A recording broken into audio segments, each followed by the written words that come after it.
एक गांव के एक जंगल में पीलू और बंटी नाम के पति पत्नी रहते थे। उनका एक बेटा था टिल्लू। दोनों पति पत्नी हर छोटी छोटी बात में झगड़ा करते थे। उन दोनों के झगड़े में टिल्लू बहुत परेशान होता था। एक दिन बबलू अपने बेटे को बर्गर लाके देता है, तभी वहाँ पीलू आ जाती है। सुनो जी, ये क्या बेकार की चीज खिला रहे हो मेरे बेटे को? मैं तो इसके लिए ताजी सब्जियों वाला नूडल्स बना रही हूँ, लेकिन आप जानबूझकर इसे ये बर्गर दे रहे हो जिससे ये मेरा हाथों का नूडल्स नहीं खा सके। टिल्लू, तू ये फालतू का बर्गर कचरे में फेंक दे। मैं ये बर्गर अपने बेटे के लिए सबसे महंगे फास्ट फूड रेस्टोरेंट से लाया हूँ, और तुम होती कौन हो मेरे बेटे को भड़काने वाली? बेटा, तुम्हारी माँ की मैगी को तुम गड्ढे में फेंक दो। ये सुनकर पीलू बहुत गुस्सा हो जाती है और एक बार फिर से दोनों पति पत्नी झगड़ा करने लगते हैं। मम्मी पापा, मैं बर्गर और नूडल्स दोनों खा लूंगा, आप लोग झगड़ा करना बंद कीजिए। इसके बाद टिल्लू बर्गर में नूडल्स डालकर खाने लगता है। एक दिन बंटी पीलू के लिए हलवा लेकर आता है। पीलू, ये देखो, मैं तुम्हारे लिए तुम्हारा फेवरेट हलवा लाया हूँ। वाह जी, मैं भी आपके लिए आपकी फेवरेट चाय बना रही हूँ। अरे वाह मम्मी पापा, आप दोनों कितने प्यार से बातें कर रहे हैं। आज टीवी में न्यूज आई थी कि लोगों को कंपनी से निकाल रहे हैं। क्या आपको भी नौकरी से निकाल दिए हैं क्या? हाँ, मुझे निकाल दिए हैं। अब घर का खर्च तुम थोड़े दिनों के लिए चलाना पीलू। अरे लेकिन ईएमआई कैसे भरेंगे? हम तो बर्बाद हो जाएंगे। मम्मी पापा, मेरे पास एक आइडिया है। आप दोनों मुझे नूडल्स और बर्गर खिलाने के लिए झगड़ा करते थे ना, और मैं दोनों को मिलाकर खा जाता था।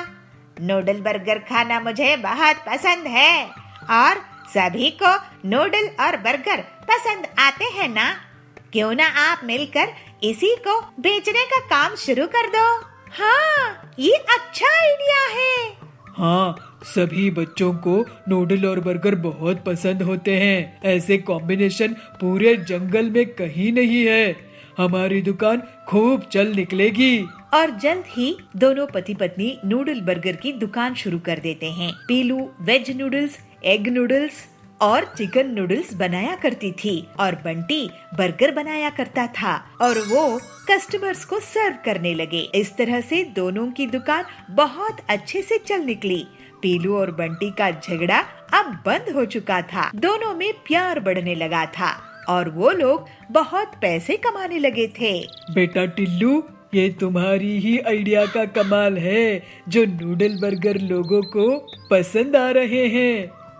हम खुद नौकरी करते थे, लेकिन अब हम लोगों को नौकरी दे रहे हैं। मेरे लिए तो आप दोनों का प्यार से साथ रहना ही सबसे अच्छी बात है। मम्मी पापा, आप हमेशा से ऐसे ही रहना।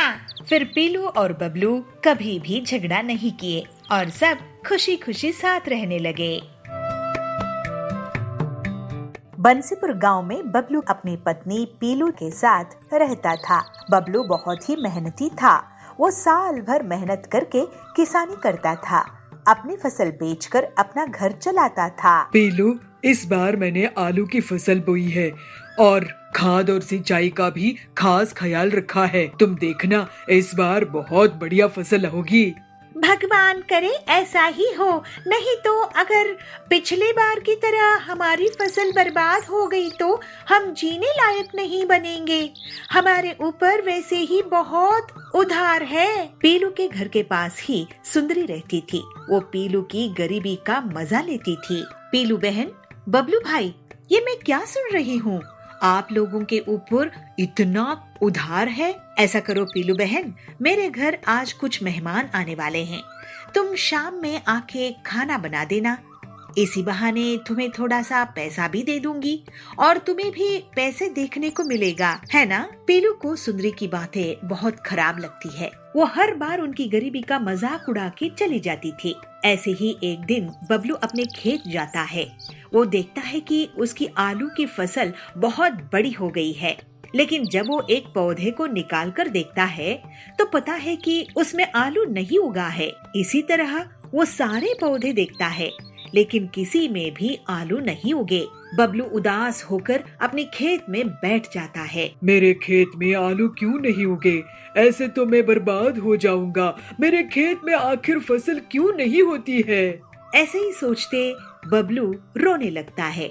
जैसे ही उसके आंसू मिट्टी में गिर जाते हैं तो अचानक से खेत में सोने के आलू उग जाते हैं। अरे भगवान, तेरे बहुत बहुत शुक्रिया।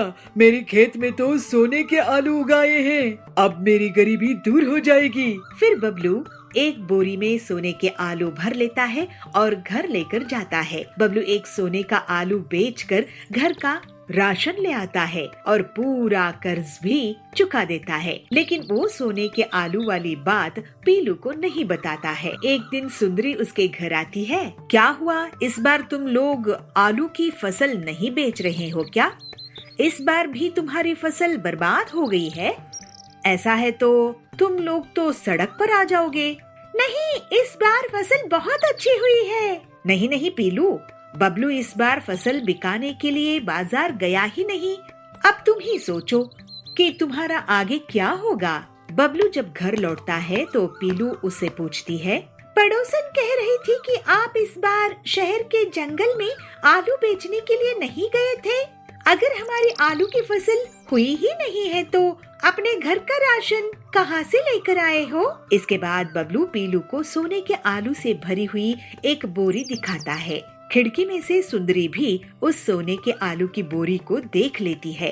अरे, इनके पास तो बोरी भरकर सोना है, ये तो मेरे पास होना चाहिए। ऐसा सोचकर वो उनके घर जाती है। तुम दोनों गरीबों को खाना नसीब हो रहा होगा, ऐसा करो तुम मेरे घर खाना खाने आ जाओ। सुंदरी को पीलू और बबलू मना नहीं कर पाते हैं और उसके घर चले जाते हैं। वहाँ सुंदरी उन्हें बहुत बड़ी थाली परोसकर लेकर आती है और उन्हें खाने के लिए देती है। जब दोनों पति पत्नी खा रहे होते हैं, वो चुपचाप उनके घर चली जाती है और सोने के आलू चुराने की कोशिश करती है। लेकिन जैसे ही वो आलू उठाती है, एक आलू पत्थर में बदल जाता है और उसके पैर पर गिर जाता है। उसके चीखने की आवाज सुनकर पीलू और बबलू वहाँ जाते हैं। सुंदरी वहाँ से भाग जाती है। तभी तो मैं सोचूं कि हमेशा हमारी गरीबी का मजाक उड़ाने वाली हमें आज दावत क्यों दे रही है? हमारे पीछे से हमारी सोने की आलू चुराना चाहती थी। ये सुंदरी बहुत लालची है। इसके पास सब कुछ है, लेकिन ये लालच करना नहीं छोड़ती है। इसी वजह से ये आलू पत्थर में बदल गया था। हाँ बबलू जी, आप सही कह रहे हो, लेकिन ये आलू जब तक हमारे घर में रहेंगे, ये हमारे लिए मुसीबत के बीज बन जाएंगे। चलिए इन्हें खेत में गाड़ कर छुपा देते हैं। फिर दोनों पति पत्नी खेत में सोने के आलू छुपा देते हैं। बंटी बहुत मेहनती और ईमानदार था। इसी वजह से उसकी शुद्ध भावनाओं में निकले आंसू से सोने के आलू खेत में उग आए थे। वहीं दूसरी तरफ सुंदरी का मन काला था। इसी वजह से उसके छूते ही सोने के आलू पत्थर में बदल गए। अब बबलू और पीलू की गरीबी दूर हो गई थी और वो दोनों खुशी खुशी रहने लगे। हाथियापुर गांव में बबलू अपनी पत्नी पीलू चिड़िया के साथ रहता था। बबलू बहुत ही मेहनती किसान था। वो साल भर मेहनत करके नींबू किसानी करता था। अपनी फसल बेचकर अपना घर चलाता था। पीलू और बबलू देवी के बहुत बड़े भक्त थे। वो हर काम देवी का आशीर्वाद लेकर ही किया करते थे। पीलू, इस बार मैं खास पहाड़ी नींबू की फसल बोया हुआ हूँ और बहुत अच्छे से खाद और पानी की सिंचाई का भी काम किया है और खास ख्याल रखा हूँ। तुम देखना, इस बार देवी माँ की कृपा से बहुत बढ़िया नींबू की फसल होगी। हमारे सारे दुख तकलीफ हमेशा के लिए मिट जाएंगे। देवी जी करे ऐसा ही हो, नहीं तो अगर पिछली बार की तरह हमारी फसल बर्बाद हो गई तो हम जीने लायक ही नहीं बचेंगे। हमारे ऊपर वैसे ही कड़क सेठ का बहुत कर्ज है। पीलू के घर के पास ही सुंदरी रहती थी। वो पीलू की गरीबी का मजाक उड़ाया करती थी। पीलू बहन, बबलू भाई साहब, ये मैं क्या सुन रही हूँ? आप लोगों पर कड़क सेठ का कितना उधार है? ऐसा करो पीलू बहन, तुम मेरे घर आज से काम शुरू कर दो। आज कुछ मेहमान आने वाले हैं। तुम शाम में आके खाना पका देना, घर की साफ सफाई कर देना। इसी बहाने तुम्हें थोड़े पैसे खाने पीने के लिए मिल जाएंगे। पीलू को सुंदरी की बातें बहुत खराब लगती थी।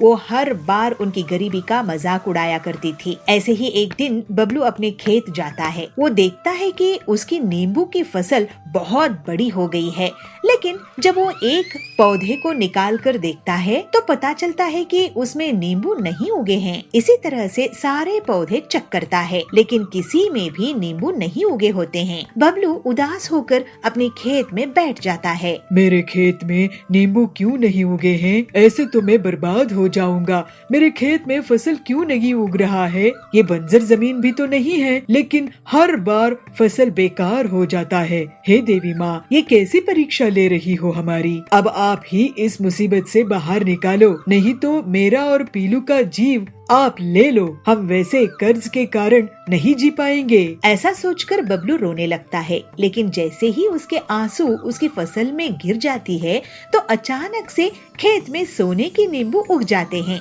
नींबू की चमक झलकने लगती है तो बबलू उन्हें देखता है। हे देवी माँ, आपकी बहुत कृपा है। आपने मेरा और मेरी पत्नी का जीवन बचा लिया। आपका बहुत बहुत शुक्रिया। मेरे खेत में तो सोने के नींबू आ गए हैं। अब मेरा उधार चुक जाएगा और गरीबी दूर हो जाएगी। फिर बबलू एक बोरी में सोने के नींबू भर लेता है। बबलू एक सोने का नींबू बेचकर घर का राशन ले आता है और पूरा कर्ज भी चुका देता है।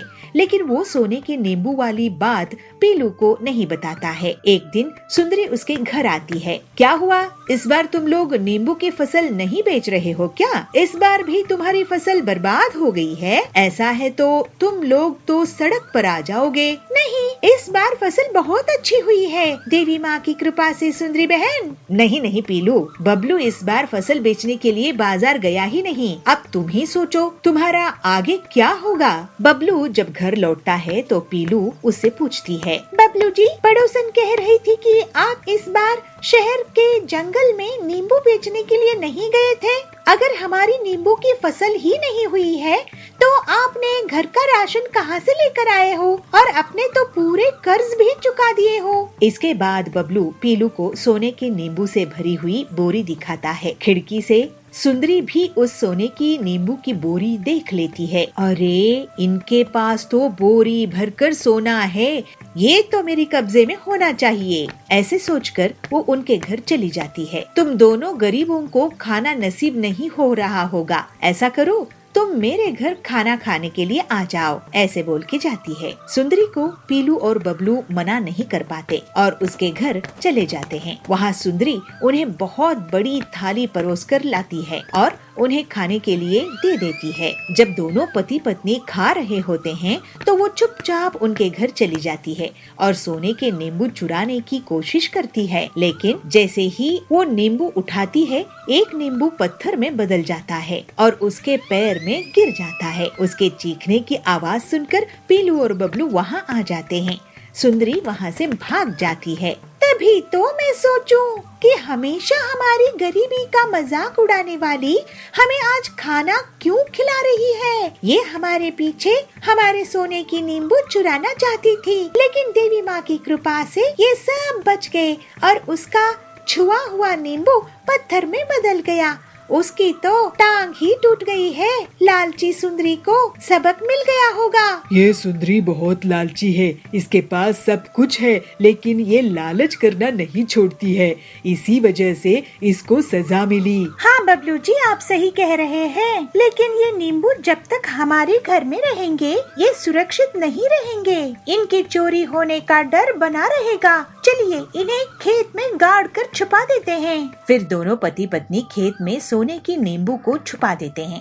बंटी और पीलू बहुत सरल स्वभाव के देवी के भक्त थे और जीवन में बहुत मेहनती और ईमानदार थे। इस वजह से उसकी शुद्ध भावनाओं से देवी खुश होकर उन्हें आशीर्वाद दी। बंटी के निकले हुए आंसू से सोने के नींबू खेत में उग गए थे। वहीं दूसरी तरफ सुंदरी का मन काला था। इसी वजह से उसके छूते ही सोने का नींबू पत्थर में बदल गया और उसी के पैर पर गिरकर उसका पैर तोड़ दिया। अब बबलू और पीलू की गरीबी दूर हो गई थी और वो दोनों देवी की भक्ति करते हुए खुशी खुशी रहने लगे। भोजपुर गांव के जंगल में पीलू एक साधु के पास जाती है। साधु महाराज जी, मुझे कोई तरीका बताइए जिससे मैं लोगों के मन की बात जान सकूं। लोगों की मन की बात जानना बहुत कठिन होता है बेटी, लेकिन तुम्हें मैं एक सैनिटाइजर देता हूँ। तुम इससे जिस पर भी छिड़काव होगी वो सच बोल पड़ेगा। अभी टीचर्स डे आने वाला है, मैं इससे बच्चों के मन की बात जान सकूंगी और उन्हें एक बेहतर स्टूडेंट बना दूंगी। ठीक है बेटी। अगले दिन फिर पीलू स्कूल जाती है और क्लासरूम में आती है। बंटी, तुमने होमवर्क क्यों नहीं किया है? ओ ना मैडम जी, टीचर्स डे की तैयारी कर रहा था तो टाइम कैसे निकला पता ही नहीं चला। पीलू उस पर साधु का दिया हुआ सैनिटाइजर छिड़का देती है और वो सच बोलने लगता है। मैडम जी, मैं सो रहा था, मोबाइल में गेम खेल रहा था, होमवर्क करने का मन नहीं था और टीचर्स डे कब है मुझे पता ही नहीं। अब बोले ना असली बात। बंटी को पनिशमेंट मिलती है। कालू ये सब देखकर सोचता है, मैं ये सैनिटाइजर चुरा लूंगा। कालू पीलू के बैग से चुपचाप सैनिटाइजर चुरा लेता है। फिर वो मजे लेने लगता है। वाह भाई साहब, आपके बेटे को तो बहुत अच्छी नौकरी लगी है। कालू उस पर सैनिटाइजर छिड़का देता है। मेरा बेटा आपके बेटे से ज्यादा टैलेंटेड है। आपका बेटा रिश्वत देकर नौकरी में लगा है। अरे क्या बकवास कर रही हो? और कालू हंसता है। शाम में कालू पीलू और उसके पति जाबाज के घर के पास जाते हैं। क्यों जाबाज जी, आज भी आप घर लेट आए हो? कहाँ थे? वह एक दोस्त से मिलने अस्पताल गया था। कालू उस पर सैनिटाइजर छिड़का देता है। अरे मैं कोई अस्पताल नहीं गया था। तुम टीचर हो ना, तो तुम्हारी डांट से डर लगता है तो थोड़ा झूठ बोल दिया। मैं तो बार में गया था। हाँ, अभी मजाक चकाती हूँ तुमको। जाबाज की झाड़ू से पिटाई हो जाती है। ये देखकर कालू बहुत ही खुश होता है।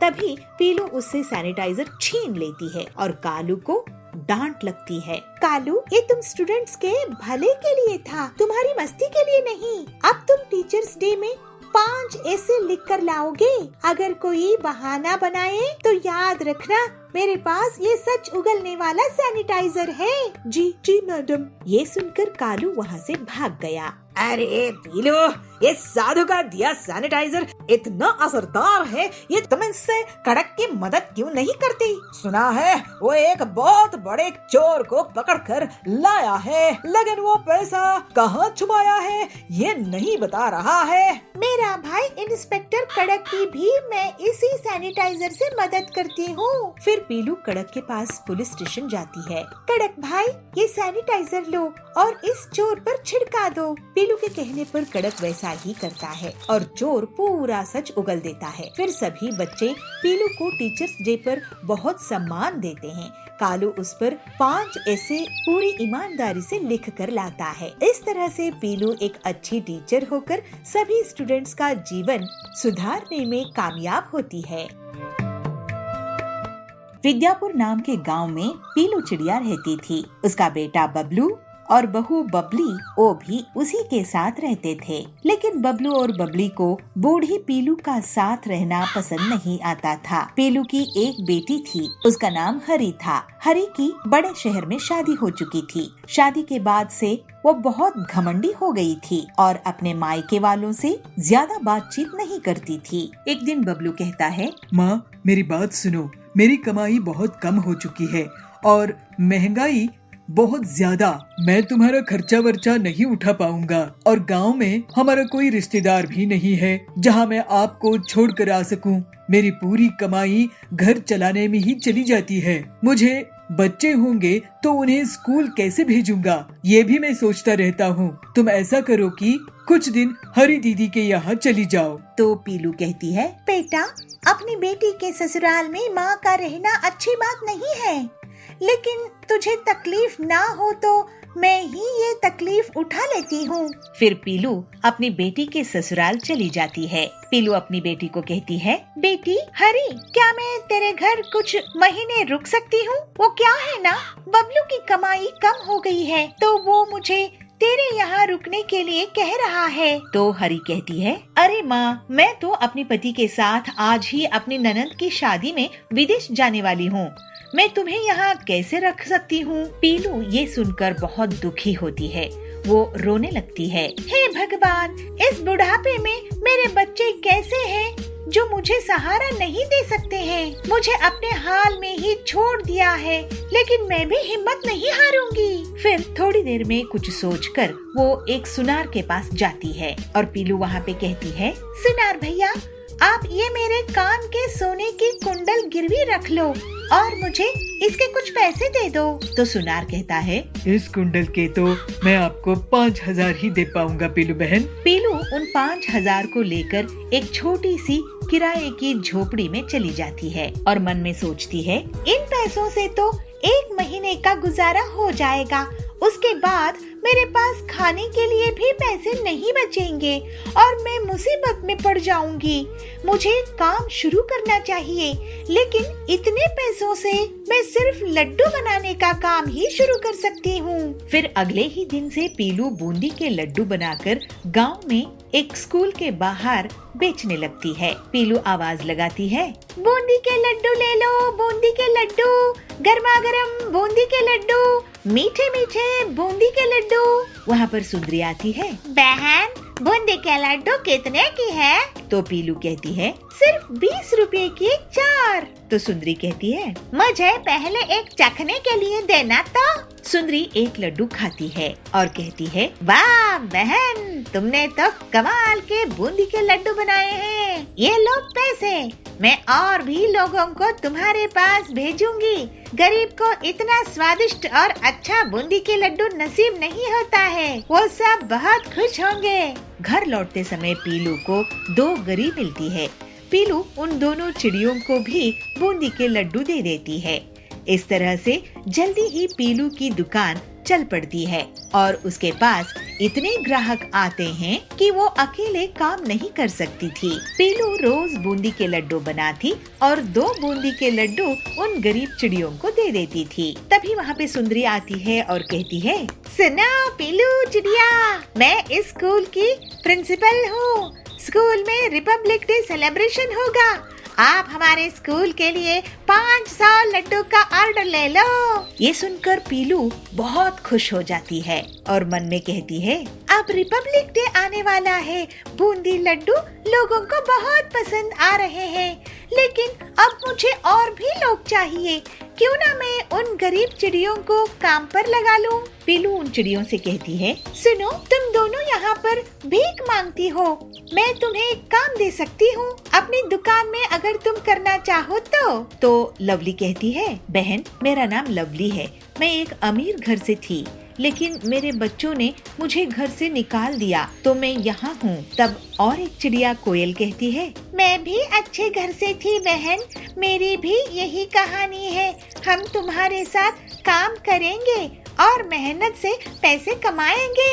ये सुनकर पीलू बहुत खुश हो जाती है और फिर तीनों चिड़िया मिलकर रिपब्लिक डे के लिए लड्डू बनाने का काम शुरू कर देते हैं। ऐसे ही एक दिन पीलू का बेटा उसकी दुकान में आता है। माँ, तुम तो बहुत मेहनती हो, मुझे माफ कर दो माँ, हम जवान लोगों के रहते तुम्हें इतनी परेशानी उठाने की कोई जरूरत नहीं है, मुझे माफ कर दो ना, तुम्हारा ख्याल नहीं रख पाया, मैं तुम्हें किस हाल में छोड़ दिया था, मैं अब तुम्हारी दुकान में काम करूँगा। तो पीलू कहती है, बेटा अब मेरे रिपब्लिक डे के लिए बूंदी के लड्डू बना रही हूँ, तू जाकर और भी स्कूल से ऑर्डर ले आ। फिर उस दिन बबलू दूसरे स्कूल से लड्डू के ऑर्डर ले आता है और उसकी पत्नी भी पीलू के काम में हाथ बटाने लगती है और पूरी ईमानदारी से वो दोनों पीलू की सेवा करने लगते हैं। जल्दी ही पीलू सभी की मदद से सभी स्कूलों का ऑर्डर पूरा कर देती है और रिपब्लिक डे में सुंदरी उसे स्पेशल मेडल भी देती है, जिससे पीलू और उसका परिवार बहुत खुश हो जाता है। इस तरह से पीलू अब अपने परिवार में खुशी खुशी रहने लगती है।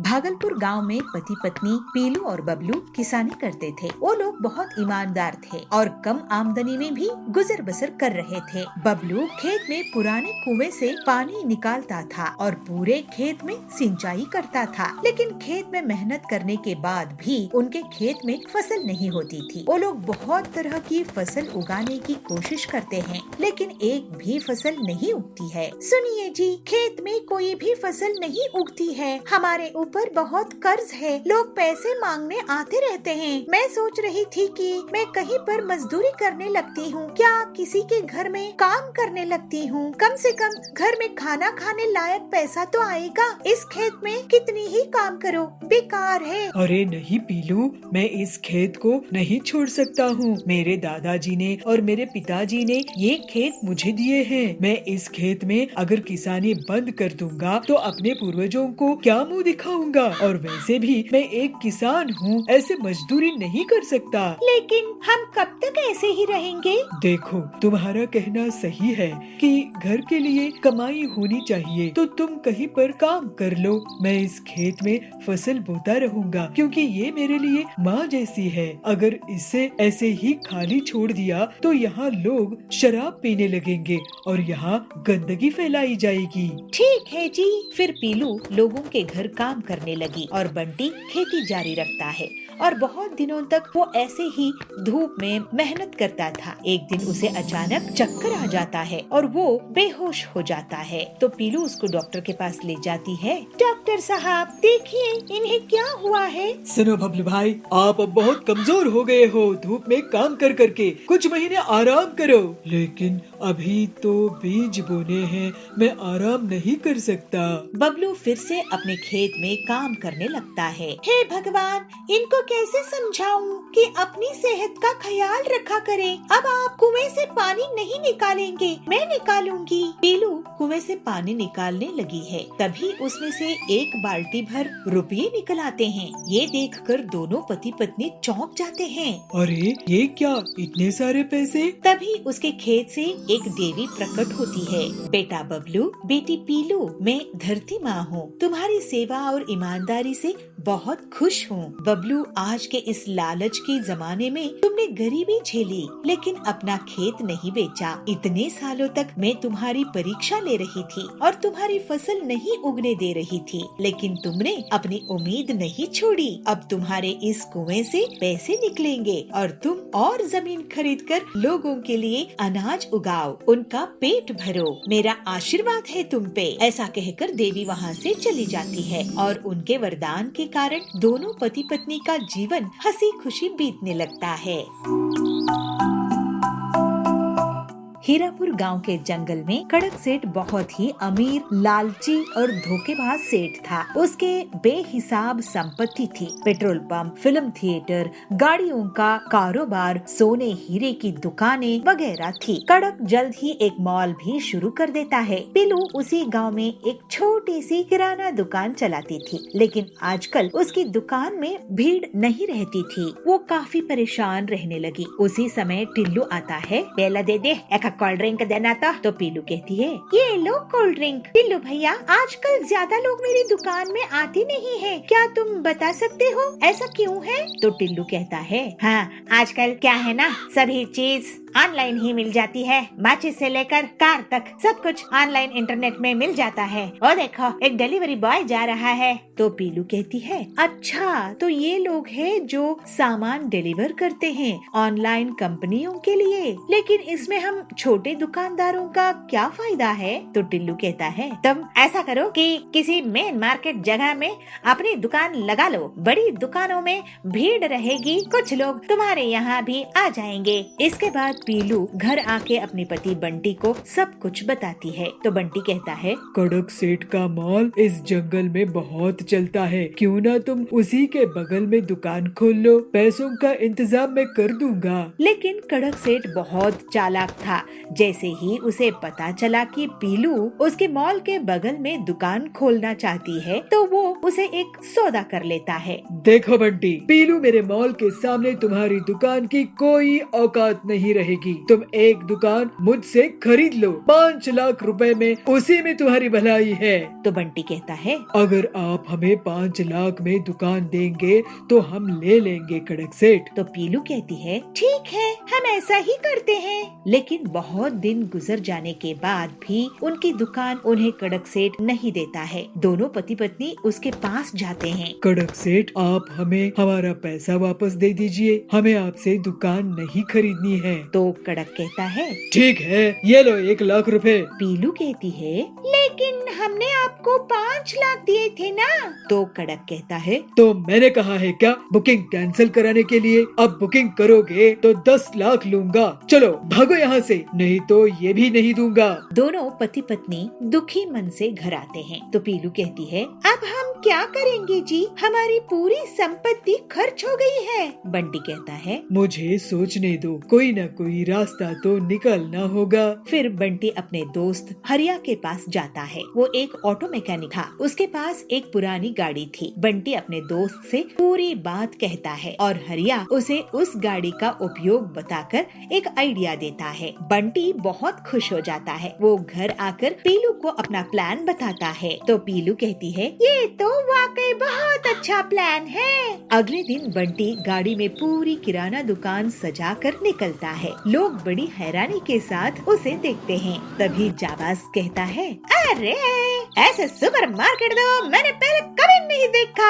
तो बबली कहता है, वाह वाह बंटी भैया, पीलू दीदी, आप लोगों ने तो कमाल ही कर दिया है। अब से मैं आपके इस गाड़ी सुपर बाजार से ही सामान खरीदूंगा। तो बंटी कहता है, ये गाड़ी सुपर बाजार पूरे जंगल वालों के लिए सबसे सस्ती दुकान है। मॉल भूल आओ, वहाँ का महंगा सामान भूल जाओ। यहाँ गाड़ी सुपर बाजार से किफायती कीमत में सामान खरीदो। हमारी गाड़ी बाजार आपके पास एक फोन कॉल में खुद ही चल कर आएगी, आपको ऑनलाइन ऑर्डर करने की परेशानी से बचाएगी और मॉल जाने की तकलीफ से भी आपको छुट्टी मिलेगी। इस तरह से बंटी और पीलू अपना गाड़ी सुपर बाजार चलाने लगते हैं और जंगल के पक्षी उनको बुला बुला कर उन्हीं के यहाँ सामान खरीदने लगते हैं। जल्द ही कड़क का महंगा मॉल बुरी तरह से नुकसान में चला जाता है और जो उसने बैंक लोन लिया था वो नहीं चुका पाता है। इस वजह से उसे जेल हो जाती है। फिर पीलू और बबलू हंसी खुशी अपना जीवन बिताने लगते हैं।